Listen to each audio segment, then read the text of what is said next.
ସାଙ୍ଗମାନେ ମୁଁ ଆଜି ଏଇସବୁ ଜିନିଷ ବନେଇଥିଲି ପୁଅ ବୋହୂ ଆସିଲେ ଖାଇବେ ବୋଲି ସେମାନଙ୍କ ପାଇଁ ଏଇସବୁ ଜିନିଷ ମୁଁ ରେଡ଼ି କରିଦେଇଛି। ହ୍ୟାଲୋ ହାଏ ଫ୍ରେଣ୍ଡସ୍, ମୁଁ ଓଡ଼ିଆ ମା ଆପଣମାନଙ୍କୁ ସ୍ୱାଗତ କରୁଛି ଆପଣମାନଙ୍କର ନିଜ ଚ୍ୟାନେଲ୍ ଓଡ଼ିଆ ମା ବ୍ଲଗ୍ସ 2କୁ। ସାଙ୍ଗମାନେ ମୁଁ ତ ସକାଳୁ ସବୁ କାମ ସାରି ଦେଇଛି। ଆଜି ବୋହୂ ଆସି ପହଞ୍ଚିଯିବ ଏବେ, ଆଉ ଗୋଟେ ଘଣ୍ଟା ଭିତରେ ବୋହୂ ଆସି ପହଞ୍ଚିଯିବ। ମୁଁ ଏବେ ଯାଉଛି କିଛି ଟିଫିନ୍ କରିବା ପାଇଁ, ବ୍ରସ୍ କରିକି ପଳେଇ ଆସିଛି।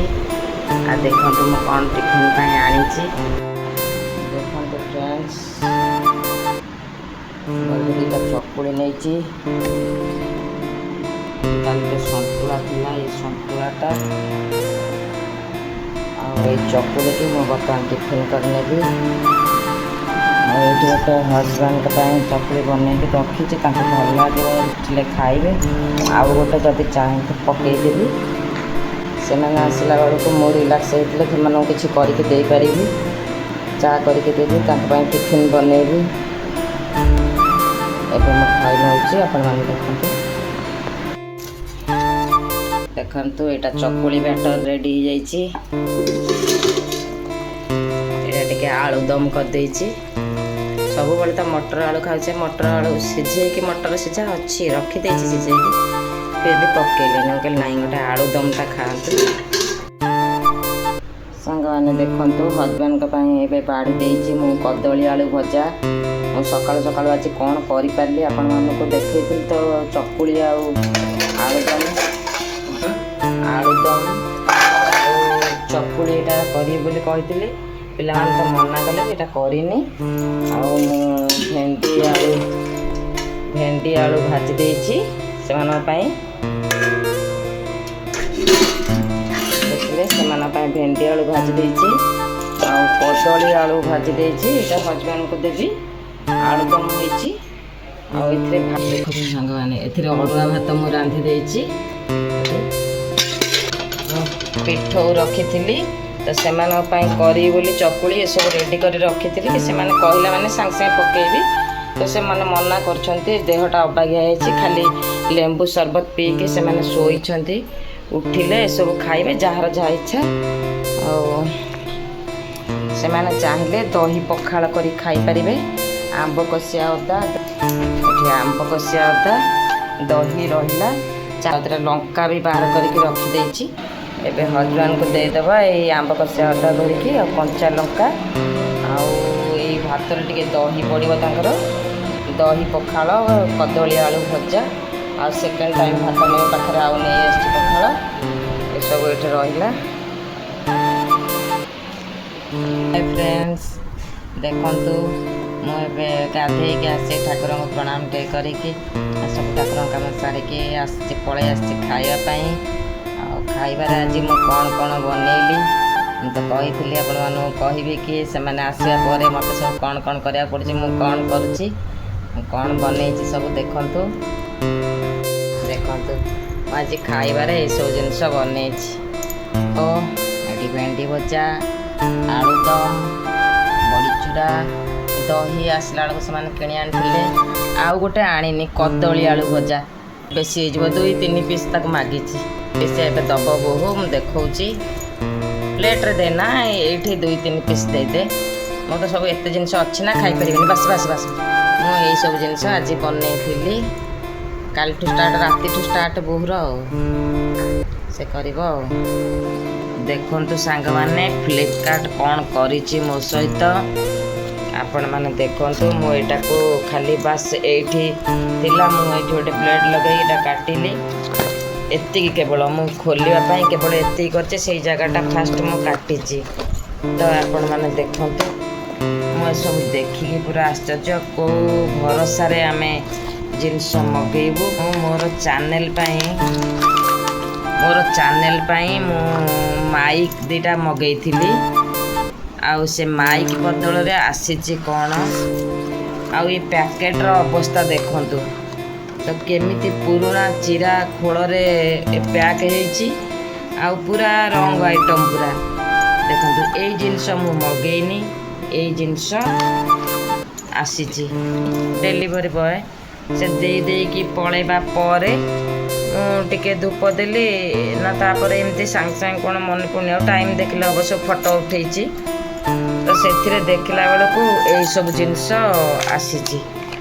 ମୁଁ ଖୋଲିକି ଦେଖିଲା ବେଳେ ଏମିତି ଜିନିଷ ଆସିଛି। ମୋ ମୁଣ୍ଡ ପୁରା ଖରାପ କି ମୁଁ ଭିଡ଼ିଓ କରିବି, ଚ୍ୟାନେଲ୍ ମୋର, ମୁଁ ଭିଡ଼ିଓ କରିବି, ମୁଁ ଦରକାର ମୋର, ସେଥିପାଇଁ ମୁଁ ଅର୍ଡ଼ର କରିଥିଲି।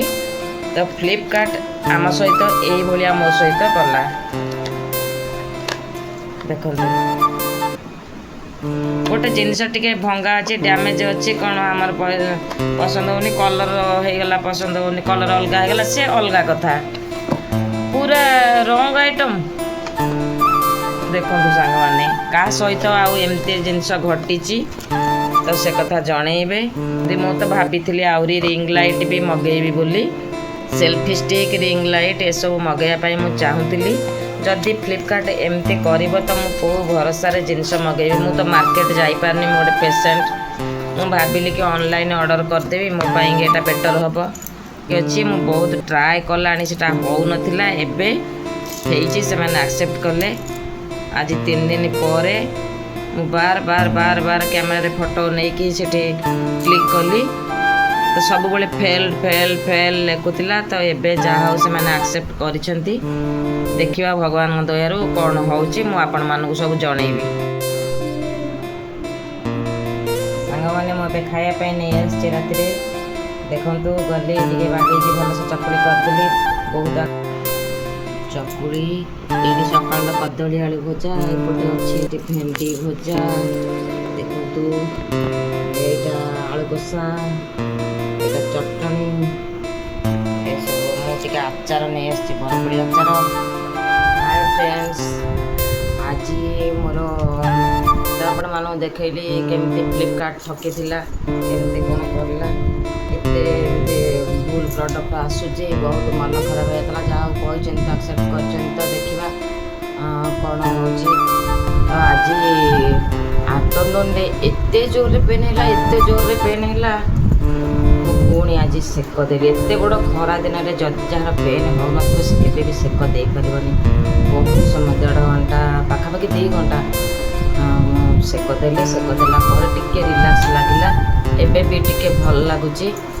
କାହିଁକିନା ଗ୍ୟାସ୍ ପାଖରେ ଟିକେ ଗରମ ପାଖରେ ଠିଆ ହେଇକି ହାତ ବିନ୍ଧା ହେଉଥାଏ, ଏମିତି ଏଇ ଆଙ୍ଗୁଠିରେ ସବୁ ଏମିତି ଧରି ପାରୁନଥାଏ, ପିଠାପାତିଆ ଧରିକି ପିଠା ଚକୁଳି କଲାବେଳକୁ କଷ୍ଟ ହେଉଥିଲା। ଫିର୍ ବି ଗରମ କିଛି ବାଜିଲେ, ଏଇ ହାତ ପାଇଁ ଟିକେ ଗରମ ବାଜିଲେ ମୋତେ ଭଲ ଲାଗୁଥିଲା। ଠିଆ ହେବା ଦ୍ୱାରା ଗୋଡ଼ ପେନ୍ ହେଉଥିଲା। ଏମିତି ମୋର ତ ଏତେ ଡିଜିଜ୍, କେଉଁ ଗୋଟେ ଡିଜିଜ୍ ହେଇଥିଲା ସିନା କାହାକୁ ନେଇକି ଚଳିବି, ମାନେ ସବୁଯାକ ଡିଜିଜ୍ ହେଲେ କେଉଁ ଡିଜିଜ୍ଟାକୁ ମୁଁ ସତର୍କ ହେଇ ଚଳିବି, ପୁଣି ଆରଟାକୁ ଟ୍ରିଟମେଣ୍ଟ କରିବି। ଏମିତି ପ୍ରକାର ଡିଜିଜ୍ର ସବୁ କମ୍ବିନେସନ୍ ରହିଛି। ମୁଁ ଗୋଟେ ଡିଜିଜ୍କୁ ଛାଡ଼ି ଆଉ ଗୋଟେ ଡିଜିଜ୍ର ଟ୍ରିଟମେଣ୍ଟ କଲାବେଳକୁ ମୋତେ ପ୍ରୋବ୍ଲେମ୍ ହେଉଛି। କାହା କେଉଁ ଡିଜିଜ୍ ପାଇଁ ଥଣ୍ଡା ଦରକାର, କେଉଁ ଡିଜିଜ୍ ପାଇଁ ଗରମ ଦରକାର। ମୁଁ ଚଳୁଛି, ମନ ଷ୍ଟ୍ରଙ୍ଗ କରିକି ମୁଁ ଚଳୁଛି। ସେ ଯେତିକି ପେନ୍ ହେଉଛି ନା, ଉଠି ହେବନି। ମୁଁ ଏକା ନୁହେଁ, ସମସ୍ତେ ବାଧ୍ୟ ହୋଇକି ଯାହାର ଦରକାର ପଡ଼ୁଥିବ ସେ ବାଧ୍ୟ ହୋଇ କରିବ। ତ ନିଜକୁ ଫିଟ୍ ରଖିବା ପାଇଁ, ହାତ ଗୋଡ଼ ଚାଲୁଥାଉ ବୋଲି ଏମିତି ଫିଟ୍ ରଖିବା ପାଇଁ ନିଜେ ବାଧ୍ୟ ହୋଇକି ଚଳିବ। ତ କିଛି ବି କାରଣ ହେଉ, ଆମେ ନିଜକୁ ନିଜେ ଆକ୍ଟିଭ୍ ରଖିବା ପାଇଁ କି ଆମେ ଏମିତିକା କରିବା। ଆଉ ସମସ୍ତେ ବି ସାହସ ରଖନ୍ତୁ, ଷ୍ଟ୍ରଙ୍ଗ ହୁଅନ୍ତୁ।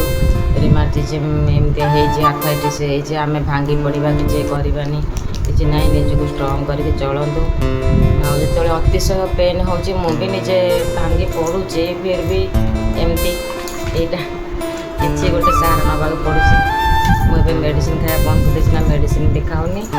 ତ ଏଇଟା ସେକ ଦେଇକି କାମ ଚଳାଉଛି। ଆଉ ପୁଣି ଦେଖିବା ବର୍ଷା କିମ୍ବା ଶୀତ ଦିନ ଆସିଲେ ପୁଣି ମେଡ଼ିସିନ୍ ଖାଇବା। ସବୁବେଳେ କ'ଣ ମେଡ଼ିସିନ୍ ଖାଇବା ଏତେ ଭଲ? ସାଙ୍ଗମାନେ ଦେଖନ୍ତୁ, ଆଜି ପୁରା ବାଘୁଣୀ ସାଜିଯାଇଛି। ମିଶୋରୁ ଗୋଟେ ଲିପଷ୍ଟିକ୍ ମଗାଇଥିଲି, ତାକୁ ଟିକେ ଲଗେଇକି ଦେଖୁଥିଲି କି କେମିତିଆ ହେଉଛି ବୋଲି। ଠିକ୍ ଠାକ୍ ଅଛି ନା ନାହିଁ। ୱିଦାଉଟ୍ ଲାଇନର୍ରେ ଲଗେଇଛି। ଟିକେ ଡିଜିଟାଲ୍ ହେଇଥିବ, ଯଦି ହେଇଥିବ ଫିର୍ ବି ଦେଖିଦେବା, ଚଳିବ, ଠିକ୍ ଅଛି। ଡିଜିଟାଲ୍ ଏତେ ବି ହେଇନି, ଲାଇନର୍ ଲଗେଇନି, ଫିର୍ ବି ଆଉଟଲାଇନ୍ ଏତେ କିଛି ଖରାପ ହେଇନି, ଠିକ୍ ଅଛି। କି ଦେଖୁଥିଲି ଖରାବେଳେ ଗୋଟେ ଲଗେଇଥିଲି, 2ଟା କଲର୍ କମ୍ବୋ ଅଫର୍ରେ 4ଟା ମିଳିଯାଇଛି। ସେଇଟା ମୋର ଫେଭରାଇଟ୍ କଲର୍, ରାନୀ କଲର୍ଟା, ପିଙ୍କ୍ ନ୍ୟାଚୁରାଲ୍ କଲର୍ ୟୁଜ୍ କରୁଥିଲି।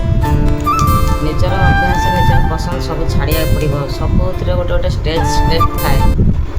ତ ଯେତେବେଳେ ଯେଉଁ ଷ୍ଟେଜ୍ ଆସିଛି ସେତେବେଳେ ସେ ସୌକିଆ ଖାଲି ସଜବାଜ ହେବା ଲଗେଇବା, ଏବେ ଆଉ ସେସବୁ ନାହିଁ। ରୋଗ କଷ୍ଟ ପାଇଁ ମୋ ମନ ଦୁର୍ବଳ ହେଇଯାଉଛି। କାହିଁକି ତଳକୁ ଚାହୁଁଛି ଆପଣମାନେ ଭାବୁଥିବେ ଏଇଥିପାଇଁ। ଏଇଟା ଆଗରୁ ବାହାର କରୁଥିଲି ଖାଇବା ପାଇଁ।